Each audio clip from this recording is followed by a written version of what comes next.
చాలా రకాలుగా ఢిల్లీ మొత్తాన్ని కవర్ చేసింది అన్ని రకాల ఏర్పాట్లతో. సో ఢిల్లీలో సిచ్యువేషన్ ఎలా ఉంది? తాజా అప్డేట్స్ కొంచెం మొదట చెప్పిన తర్వాత ఉన్నటువంటి పరిస్థితి చెప్తాను. మొదట ఇప్పుడు కొంత ఆందోళనకరమైనటువంటి అప్డేట్స్ మనకి వస్తున్నాయి. ఎందుకంటే అమృత్సర్ లో కూడా ఈ యొక్క డ్రోన్ దాడి జరిగినట్లుగా మనకి తాజాగా అందుతున్నట్టు సమాచారం. So Punjab is under attack now. So Punjab లో ఈ యొక్క అమృత్సర్ లో ఈ అటాక్ జరిగింది. తర్వాత పంజాబ్ పక్కన ఉదంపూర్, మొదట 7 ప్రాంతాలు అంటే 3 రాష్ట్రాలు 7 ప్రాంతాల్లో ఈ యొక్క అటాక్స్ జరిగాయి అనుకున్నాం కదా, జమ్మూ కాశ్మీర్, రాజస్థాన్, పంజాబ్. ఇప్పుడు ఈ 7 ప్లేస్లు కూడా మొత్తం 12 ప్లేస్లు అయ్యాయి.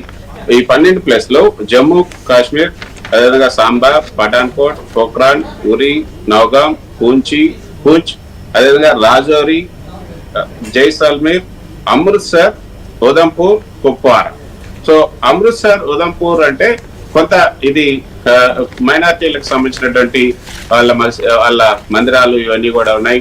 వాటిని స్వర్ణ మందిరాన్ని ఏమైనా టార్గెట్ చేశారా ఇవాళ, గోల్డెన్ టెంపుల్ ని అన్న అనుమానాలు అయితే వస్తున్నాయి. కానీ దానికి సంబంధించి ఒక ఖచ్చితమైనటువంటి సమాచారం రావాలంటే మనకి ఇంకా కొంత సమయం పడుతుంది.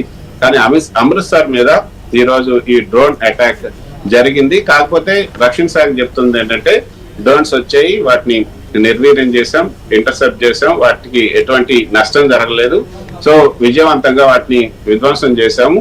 కాబట్టి ఇంకా ఆందోళన చెందాల్సినటువంటి అవసరం లేదు. ప్రజలంతా కూడా సురక్షితంగా ఉన్నారు, ఎటువంటి ఆస్తి నష్టం జరగలేదు, ప్రాణ నష్టం జరగలేదు అన్నారు. కానీ ఎన్ని డ్రోన్స్ వచ్చాయి, వాటిలో ఎన్నిటిని ఇంటర్సెప్ట్ చేయగలిగారు, ఎన్నిటి వల్ల ఎంత నష్టం జరిగింది అనేది అయితే మరి కొద్దిసేపట్లో వచ్చే అవకాశం ఉంది. ప్రస్తుతానికైతే ఇప్పుడు అమృత్సర్, ఉదంపూర్ వరకు వచ్చారు. సో ఇంకా ఇది ఏమైనా ఎక్స్టెండ్ అయ్యే అవకాశం ఉందా ఈ జాబితా అనేది కూడా మరి కొద్దిసేపట్లో మనకి తెలిసే అవకాశం ఉంది. ఎందుకంటే ఇప్పుడు అక్కడ మొత్తంగా కూడా బ్లాక్అవుట్ చేశారు, సమాచారం మొత్తం కూడా రావట్లేదు. పైగా ఇప్పుడున్నటువంటి ఈ యొక్క సిచ్యువేషన్ లో మొత్తం అన్ని సమాచారాన్ని కూడా రివీల్ చేయకూడదని కూడా డిఫెన్స్ ఈ రోజు విడుదల చేసినటువంటి ప్రకటనలో మనం చూసాం. లైవ్ రిపోర్టింగ్ మీరు ఇవ్వకూడదు అంటూ డిఫర్డ్ లైవ్స్ కొనసాగుతున్నాయి. మొత్తంగా మనకి అంటే సమాచారం రావడానికి మనకు జరిగినట్టు నష్టం లేదా అక్కడ వచ్చినటువంటి వాటిని మనం ఏ విధంగా కూల్ చేసాం, ఇవన్నీ కూడా ఇంకా కొంత సమయం పట్టే అవకాశం ఉంది. కానీ ప్రస్తుతానికైతే డ్రోన్ దాడులు ఇప్పుడు 1 అవర్ వరకు జరిగాయి కాబట్టి ఇంకా ఆగిపోయినాయి. మళ్ళీ 1 అవర్ తర్వాత ఏమైనా వేస్తారా, లేకపోతే 2 గంటల తర్వాత వేస్తారా చూడాలి. కానీ రక్షణ శాఖకు సంబంధించినటువంటి అధికారులు చెప్తున్నట్టు మాట, ఢిల్లీలో ఉన్నటువంటి పరిస్థితిని చెప్తున్నట్టు మాట, ఇది ఒక పెద్ద బిగ్ మ్యాచ్ కి ముందు ఒక ప్రాక్టీస్ మ్యాచ్ అంటారు కదా, ఇది ఒక ప్రాక్టీస్ మ్యాచ్ లాంటిది పాకిస్తాన్ కి, ఇండియాకి.